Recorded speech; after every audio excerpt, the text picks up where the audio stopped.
31,87,500 टंकार duplicate note जबत कर गत वर्ष 1/2/2023 आम STF PS केस नंबर 4 आम गोटे खबर पाई फेक नोट कारबार हो टिटलागढ़ गुड़ी आम गोटे STF टीम टिटलागढ़ रेड कर जो थी आम 31,27,500 तो आम फेक करेन्सी नोट्स पाई जो थी कि 500 टंका नोट 200 टंका और 100 टंका नोट थी टोटाल आम 31,87,500 टंकार डुप्लिकेट नोट जबत कर जन को गिरफ्त करूँ जाना लिंगराज बेहरा पिता बुटू बेहरा गाँ कंटामाल थाना किएगा जिला कलाहां तेणु से लोक आम गिरफ्त कर कोर्ट को खड़ा करूँ से जन लोक था धर्म रणा बोली से फेरा अच्छे ता ना वारंट इश्यू होती से केसटा आम टिटलागढ़ असिस्टेंट सेशन जज कोर्ट रे विचाराधीन था आज माननीय अदालत असिस्टेंट सेशन जज टिटलागढ़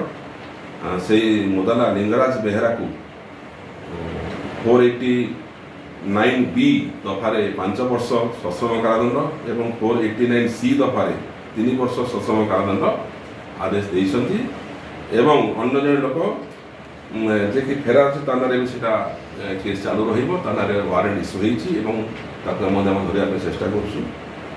केस सर्वमोट 9 जन साक्षी को पचराउचरा एग्जामिनेशन कर 21 डॉक्यूमेंट्स एग्जिबिट कर केस आम रिपोर्ट करते इंस्पेक्टर जगन्नाथ प्रसाद साहू और आयो थे इंस्पेक्टर दीप्ति रंजन प्रधान और केस को कोर्ट रे परिचालना करते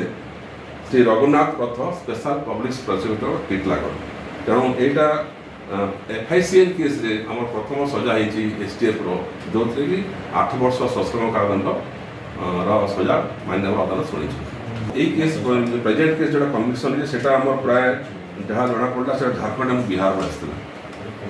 से दी जन मुदला थे जन को सजा होती जन ना विचार पेंडिंग केसटा स्पीडअप हो पुणी विचार केमी धरा पड़े बर्तमान तो तदंत शेष आम आउ गोटे केस पेंडिंग जो ओरुंडा 41 लाख डुप्लिकेट 500 नोट सीजर होती से तदंत आरी बाकी अच्छी आम डायरेक्ट आम कर इन्वेस्टिगेशन को जब अनेक कुछ लिंक बाहर आम परवर्त समय प्रेस कॉन्फ्रेंस में आपको केते सर चैलेंजिंग थिला यो ई केसटा करवा ताकू शेष करवा केते चैलेंजिंग थिला विशेषकर STF पूरा पूरी जो जाल नोट उपर फोकस रे रखी केते चैलेंजिंग थिला